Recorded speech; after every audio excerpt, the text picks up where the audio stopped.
Yes, we're back with another episode, another rider. Today we are honoured to have all the way from India, Manoj. Is that right? Almost, yes. This is Manoj. Manoj. Oh, so my mistake. And he's got, his heart is in the same place as mine. He has a love for construction. He is the epitome of construction, which is civil engineering. He's a tunneler, so you could say a mole, and he's going to tell us about why he got into construction and what it's like. So nice to have you here today. Thank you very much, Sam, and it's such a pleasure to be traveling with you today. It's wonderful to come to know that you are doing a podcast. So I'm lucky, fortunate to be there. Yes, coming back to a question. Yes, I'm a civil engineer with specialization in tunneling and tunneling of all sorts, tunneling for urban tunneling, for mountain tunneling and stuff like that. But your question, how did I get into this? Well, I never wanted to get into this. But back then, when I was young and doing my school, my father decided for me that you are going to be a civil engineer. And that's how I became a civil engineer. Do you regret his decision? No, not at all. I see, my mantra in life is that whatever you do it with passion. Otherwise, don't do it. So, I grabbed the opportunity with both hands and I continued to do. See, the thing is that if you find yourself doing something which you initially didn't like, the way out is that find a way to do it with your style. The things that you want to do it. You are an example. You're doing this podcast because you love doing this. Yeah. I hear you. So if your father hadn't told you have to be a civil engineer, what would you have wanted to be? There are many areas I would love to go to still. For example, things related to social sciences, for instance, history, for example, archaeology. There are many things. Many things, but it doesn't mean that I don't enjoy engineering. I do it because I have found a way to enjoy this, and I really don't know, but I would have gone to many areas which come to my mind, and because of that I am a widely read person. I read a lot, I take interest in many things. Engineering doesn't leave much time, but still I try to do it. Sports is another thing. I was always interested in sports, so that could have been another area perhaps. Okay, that's good. So what was the route of education you took to become a civil engineer? Well, after doing my school, which was in the last few years of my school, the subjects included the science-related subjects, mathematics, physics, chemistry, which are a prerequisite for getting into engineering. And then I went to an engineering school, and we call them engineering college in India. And the 4-year bachelor's course, I did that. And then I decided that I was not interested in going for a job, so I did my master's in an area called rock mechanics. One of the areas within rock mechanics was tunneling, and that's where I started to develop an interest, and by God's grace I got opportunity to work in that area. So it's, in addition to your passion, it's the destiny also plays a role which takes you on the path that you're destined to go, I believe. Okay, that's interesting. So what's the main thing you learn about the tunneling industry that you wish you knew when you had started? Can you say that again, please? What was the main thing that you have learned about the construction tunneling, the civil engineering tunnel industry that you wish you knew when you had started? That's an interesting question. Okay. Yes, one of the things which I can say, when I started, in my country, the urban tunneling was not there as much as mountain tunneling.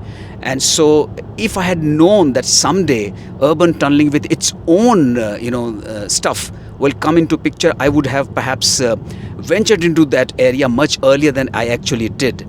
And so, because urban tunneling brings in many new aspects which mountain tunneling doesn't have. So it took me some time to get over it and then start enjoying it all over again. But now, looking back in hindsight, I think whatever happened for the good. Now I have a fair share of knowledge in both the areas as far as tunneling is concerned. Define what urban tunneling is. I know it's tunneling in cities, but what kind of tunnel? Oh yes, that's a good question and a technical one. See, urban tunneling essentially is not very deep.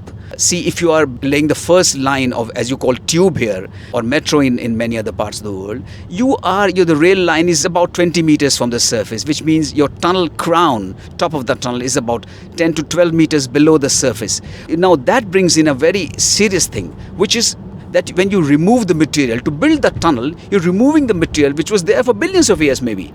And as a result, the surface on which the whole city is running tends to subside, cave in a bit.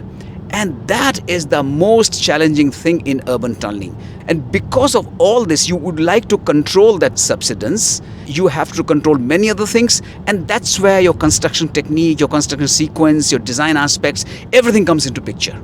So, did you work on the Delhi subway? Oh yes. That was my first and one of my best projects that I worked on. This was about 24 years ago when it started, the Delhi Metro project, and I straight away got involved in one of the most challenging stretches of that project, in which it was going through an area. You see, Delhi, old city of Delhi, very, very historic, very congested. It's difficult to walk, forget about driving on that. And you are building a tunnel and a station under it. And so many of these stations are built by what is called cut and cover. You cut the surface open, put your structure and cover it. But then it was not possible there. So we had to dig everything underground, and high water table, which had its own problem, because high water table will mean that water will rush into that big station that you are excavating, creating subsidence. And all those old buildings, dilapidated, poorly constructed, many of them started to settle and crack. And but then it was very challenging and was done successfully. That means you had to have a program of underpinning the old buildings. Oh yes, depending upon the structure, there were many sort of variations of what was done to strengthen them and so that they don't come down. So yes, to answer your question, a short answer is yes. Okay, because I was in Delhi when you were building that subway. I see. Yes, it's about 20 odd years ago. Okay. I was in my 20s then. Oh, wow. It's some years ago. But yes, I was fascinated by your project. Mm-hmm. Yeah, you've actually got the newest tube station in the world, haven't you? The most recent one? Yes, now there are many cities which I'm not sure which are you talking about, but now this metro project or metro projects are being built all across the country in many different variations. One of the latest ones is Mumbai Line 3, where some innovations have been brought into place. So it's changed a lot in last 2 decades, and Delhi Metro was perhaps the first of its kind in India, but now it's everywhere. What kind of soil?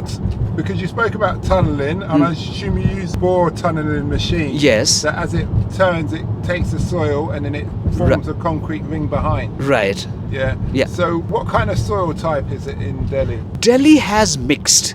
It's got the soil-like situation and it's got rock also. So you have stretches where you have the mixed ground, which are the most challenging. And when you have soil, it's not that difficult. You can put the relevant tunnel boring machines, which is for soil you would either go for what is called an EPB machine, earth pressure balance, which is the most commonly used, or in some areas you use slurry shield machine. But when it comes to rock, if it's pure rock, yes, you can manage, but mixed ground condition, particularly in the very first stretch that I was talking about, we came across a rock called quartzite. Now quartzite is a very abrasive rock, and when you use tunnel boring machines which has cutters, the cutter consumption increases like anything. There was a time when almost on a daily basis, the machine had to be stopped and cutters had to be changed. Huge cost and time overruns. So that was one of the bigger problems. So it's a mixed ground condition which causes the trouble.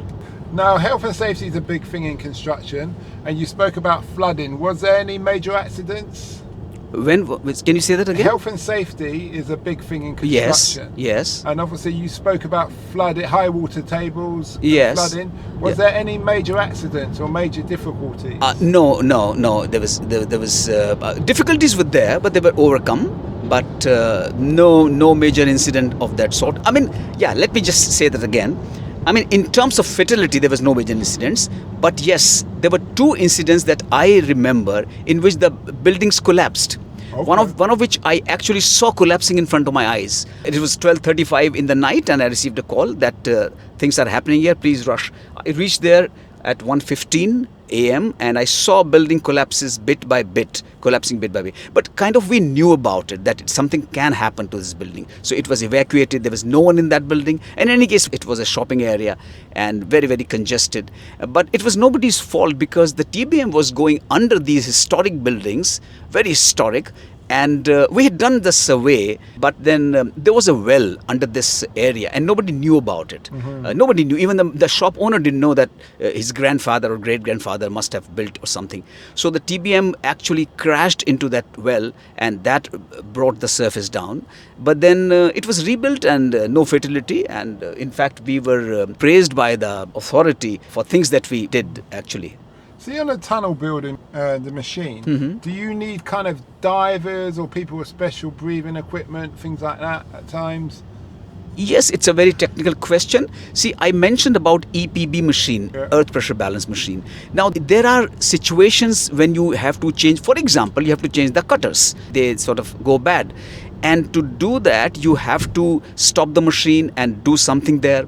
Now, when you stop the machine, the earth pressure balance actually holds the soil back, soil and water, by what is called applying the face pressure. When you have stopped the machine and you have got into the chamber where you have to do things to hold the soil and the water back, you don't have the material which holds it back. Instead, you use compressed air, which means the people who are working there for maintenance and for replacing the cutters, they have to work for a few hours under compressed air. Now, when you do that, you can develop a medical condition. So it's called hyperbaric condition. And but these days it's all pretty organized. You don't work for more than few hours, and there's a man lock there, and your body is decompressed after you've worked certain. There was a time back almost a few decades when, including here in London, many tunnels were built with full compressed air inside, and that was banned later on because that created medical conditions. Our joints are not designed, bodies are designed for 1 bar pressure, but then you have compressed air 2 bar, 3 bar, 4 bar. So bodies, they respond in a way in which your joints are giving way, and so it was banned. But now it's done in a controlled manner. Really interesting. So that was your first project. What other kind of projects have you worked on? Oh, several hydropower projects, tunneling for hydropower projects, for urban projects, as I mentioned, for caverns, which are big tunnels, for infrastructure projects for highways and railways. So many kinds of projects, tunneling as well as slopes. Stability of slope. In addition, Simon, I'm also, like you do this podcast, I'm also an artist. I've been doing theatre for a long time. Oh, is it? You're an actor? Yes, I've done. Okay, let's talk about that then. I've done a couple of films also. Okay, before we jump into that then, because that's great to know. This is probably going to be a long interview. So you said hydro dam. Yes. So how does that work? So is it you build a massive retaining wall to hold the water to come, right? And then you start to blast out the river or redirect it? Yes, you see, to build the dam you need space and you have to redirect the river. So depending on the situation, you may have to, for a big project, may have to create diversion tunnels to divert the water and then build the tunnel and then plug those tunnels, and you see that the purpose is to dam the river, and so that you create a reservoir. The water from the reservoir can be taken and made to fall on turbines to generate electricity and for many other purposes. So that's how it works. If you could do it all again, what would you do different and why? In terms of engineering or my other things? Engineering, everything. You just said you was you do acting, Yes. you've got a creative streak in you. You see, it's difficult to say because every time I do certain thing, I do it differently. So it's very difficult to say how would I do it. It depends on so many things. My knowledge level at that stage, the time I have at disposal. But yes, I would like to be innovative every time I do a new thing. So I'm really not sure how would I do it, because also in a project like those, you have a small part to play. You can't control the major things. You focus on your expertise and you do within the constraints. So, but if I have to do it all over again, there are many projects I can see that they should have been done differently. Many of the highway projects, for example, the alignment could have been done in a different way to avoid the problems. So I would have looked at a holistic picture so that projects have minimum problems going forward. Now I take it you have children. Yes. Would you rather your children go into acting or civil engineering? No, I mean, I leave it to them, and I have left it to them. I've always believed that a person should be free to choose what she or he likes to do, because my another belief is that if you do thing which you love doing, you will excel in that, and you will be happy doing that. Ultimately, the purpose of living life is to have bliss, be happy, and if you're not happy, then the purpose of life is lost. And so that's what I believe. So I let them choose what they want to choose. But yes, my younger daughter, who is actually in London, she's also very fond of acting. She's also done theatre. So, yeah. Okay. But yet your father chose for you. Mm-hmm. But yet you feel that your children should be able to choose for themselves. So there's a change in tradition then. Oh yes, huge change, huge change. India has changed a lot in these decades. So tell us about your acting. What films were they? Big budget films? What No. kind of thing were you doing? I've been doing theatre for a very long time, but of course, because of my professional responsibilities, it's very difficult to pursue theatre. Rehearsals take a lot of time, sometimes months, very difficult, and I travel a lot. So when this pandemic came, the theatre was not possible, and I did a few short films, and I did one full-length film, and recently I've done a proper commercial Bollywood movie, and it is going to be released sometime this year. That was a great experience, because working with the established actors and getting to know them personally, and watching them from a foot apart and see how they act, and how the whole paraphernalia related to, the setups and the crew and the sound and the trolleys and everything. So that was really, really a great learning curve for me. What's the name of the film? The film which is coming this year is named Tibba. Tibba. What does that mean? I think it's the name of a place, but I'm not sure about. I know the story, but see how these films are shot. You are, unlike theatre, often you are given only your lines to speak. You're not given the whole script. So that is how it is.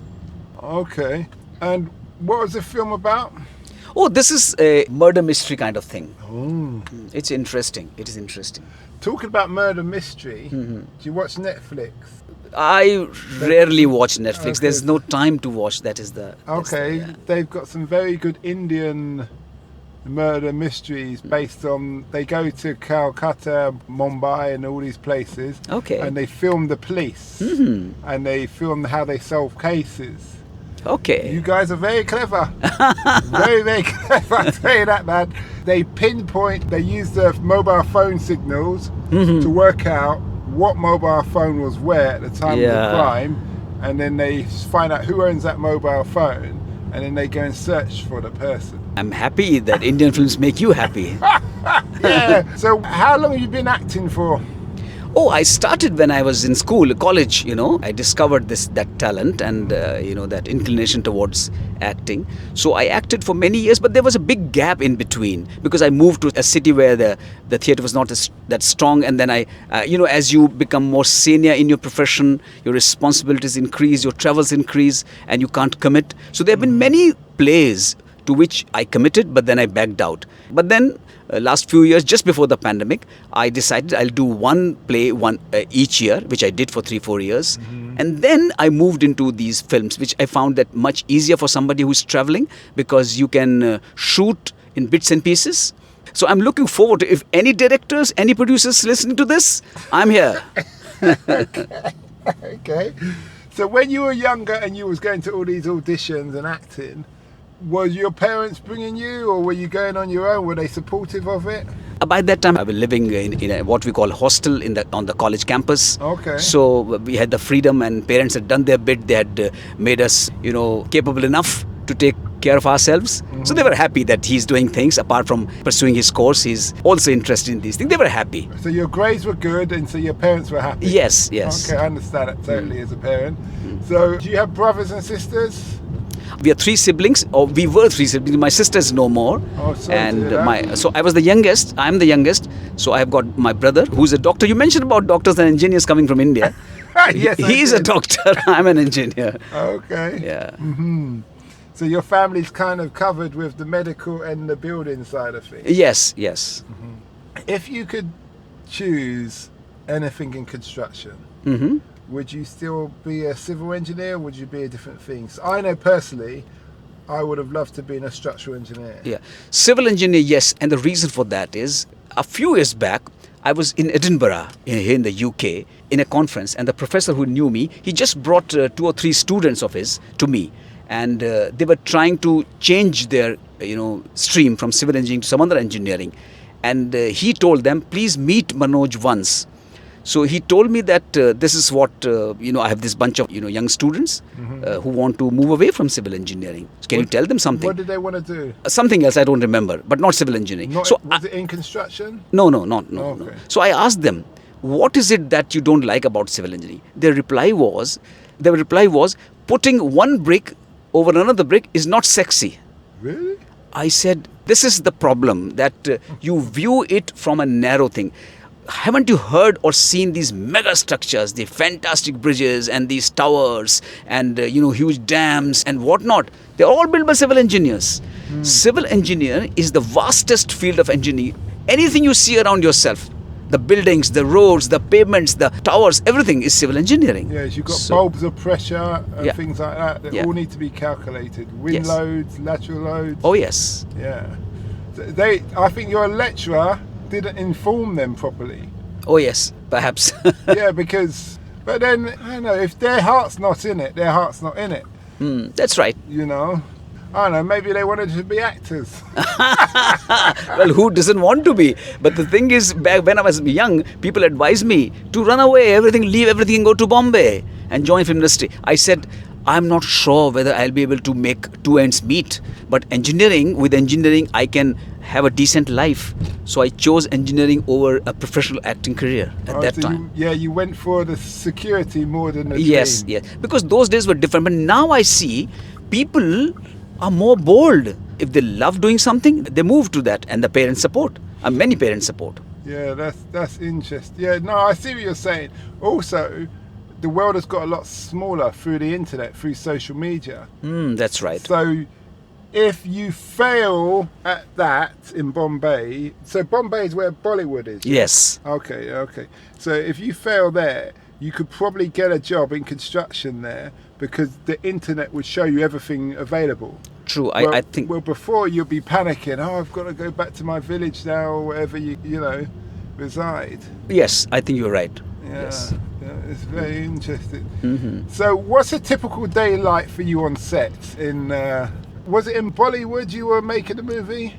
Yes. There's a proper Bollywood set. See, the scenes in which I am there, they were all shot outside the city in a mountain area. Because murder mystery, remember, everything is like that. Yeah. So, but then they set up the entire set there. All the lights and those rails for moving the trolley. In one of the scenes, I am seen hanging from a door. I commit suicide in that movie. So, okay. Well, let's keep it to the movie. Yeah. So, okay. Yes, correct. That itself was such a fantastic experience. The entire crew that day was out watching the hanging. Entire crew, and the way it was executed, the way I was made to hang, and it was a great experience for me. I'm going to have to watch this movie. If they got subtitles. Yes. They got subtitles. Well, I'll make a clip of my scenes and subtitle them and send to you. Okay. So you committed suicide. So you was in the film from the start to the point where you committed suicide? Even after that. Really? After committing suicide, I'm supposed to be a ghost. Oh, okay. And it's more psychological. I'm not really a ghost, but somebody who is playing a very important role, I can't reveal the story. She, because she is guilty of something, she feels she's seeing me in a couple of scenes. So I have a role to play. It's after death also. Was it hard to remember your lines? No, not at all. Because people who come from a background of theatre, it's very easy for them. But people who haven't done theatre, they struggle to remember lines. Oh, I see what you mean. Yeah, that makes sense. Because theatre is like the core of acting. Oh, yes. Because it's like, what do you call it? When they overact. Because you have to project yourself in a loud, sure way that everybody can hear you. And every gesture, Absolutely. It is challenging. See, doing a film is nothing as compared to theatre. I can tell you. You can do retakes. If something has gone wrong, something else can be put there. Music supports you, and then, as I said, you can do retakes as many times as you can. But in theatre, once the show is on, you have to live with all the mistakes, and not just your mistakes. Your co-actor can say a line which is not what you expect, and you don't get the proper cue, for example, and you have to manage with that. Yeah. So, and you have to be conscious of where the spotlight is. So you have to move so many steps while saying your dialogue. So while you are playing somebody else's character, for example, I'm playing Simon, so I'm Simon, but I'm also Manoj. So I have to be conscious of both. So theatre is challenging, yes, and that's why it is so enjoyable. See, that's a lot of work. Yeah, that's a lot of work. So you're a man of many talents, because that doesn't sound easy. Yes, but these things come naturally to me. As I said, destiny does play a role. So, and the opportunities you get, and I think everybody has many talents. It's just a matter of opportunity and recognizing those talents and getting chance to sort of delve into those. That is what makes it different. How long did it take before you felt that you're a good actor, like that you're comfortable with acting? It was almost instant. Really? Yeah, I was given an opportunity because how it started in one of the professional plays which was being staged in Delhi. Just 4 days before the show, one of the actors just vanished. And at that time I was into these debates, and you speak and everything. Yeah. So the main lead of that play, that lady, she happened to know me, and she took me to the director and said, say these lines. And I said those lines. He said, you're on. And I found that within 4 days I was able to enact and present it on stage. So it was instant. That's like Harrison Ford. You know Harrison Ford, the actor? From Star Wars and stuff. Yeah. He was a carpenter on the set. And then I can't remember what happened, but someone said, you come here, you have a go. And then he just did his lines. He just said it, and they said, yeah, you can do it. Yeah. And then he was in one of the most famous Yes, of course. Western films Yes, ever. yes. And stuff. Yeah, that's really good. What would be your advice to a young person who wanted to get into acting or theatre in India?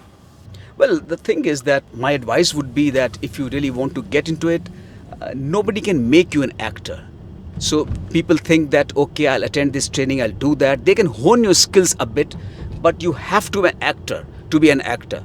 If it's not there in you, you will simply struggle and will never be able to excel in that. So many people think that I can make this guy an actor. You can't make somebody an actor. It's there, the talent is there. Yes, the skills and techniques and other things related to voice, related to the movement, and many other things can be learned or can be improved.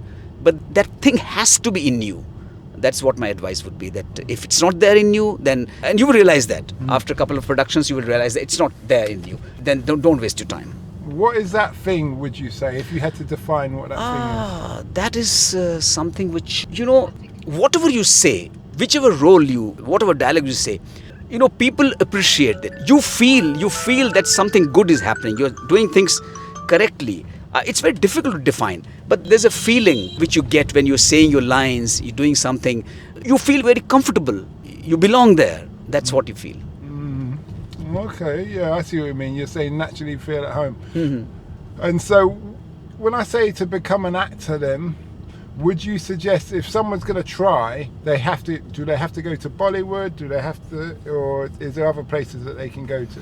Oh, these days things have spread because, you don't have to necessarily live in Bombay, which is called Mumbai now. But then, if you're really serious, you want to make a career out of it, then yes, you have to move to that city and try and meet producers and production houses. It can be a struggle. Undoubtedly, and now these days there's so much of competition, so many actors, but also avenues. Now earlier we used to have only these films releasing in theaters, cinema halls, but now you have these OTT platforms, Netflix you mentioned, and many others. So you've got the web series and lots of opportunities now these days. So it's much better than before. So if you really are serious about it, then you have to move to Bombay, which is called Mumbai.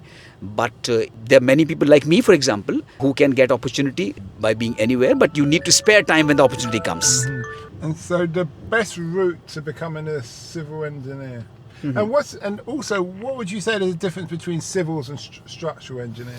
Well, structural engineering is a branch of civil engineering. Now, civil engineering, for example, the water resources engineering, the public health engineering, structural engineering, geotechnical engineering, all these are branches. Structural engineering is to do with the structures that you see, the buildings and other things, the bridges. To design of those structures is structural engineering, essentially. So, for example, a geotechnical engineer will not do structural engineering. A geotechnical engineering would be concerned with the soil, the rock, the foundation design, etc.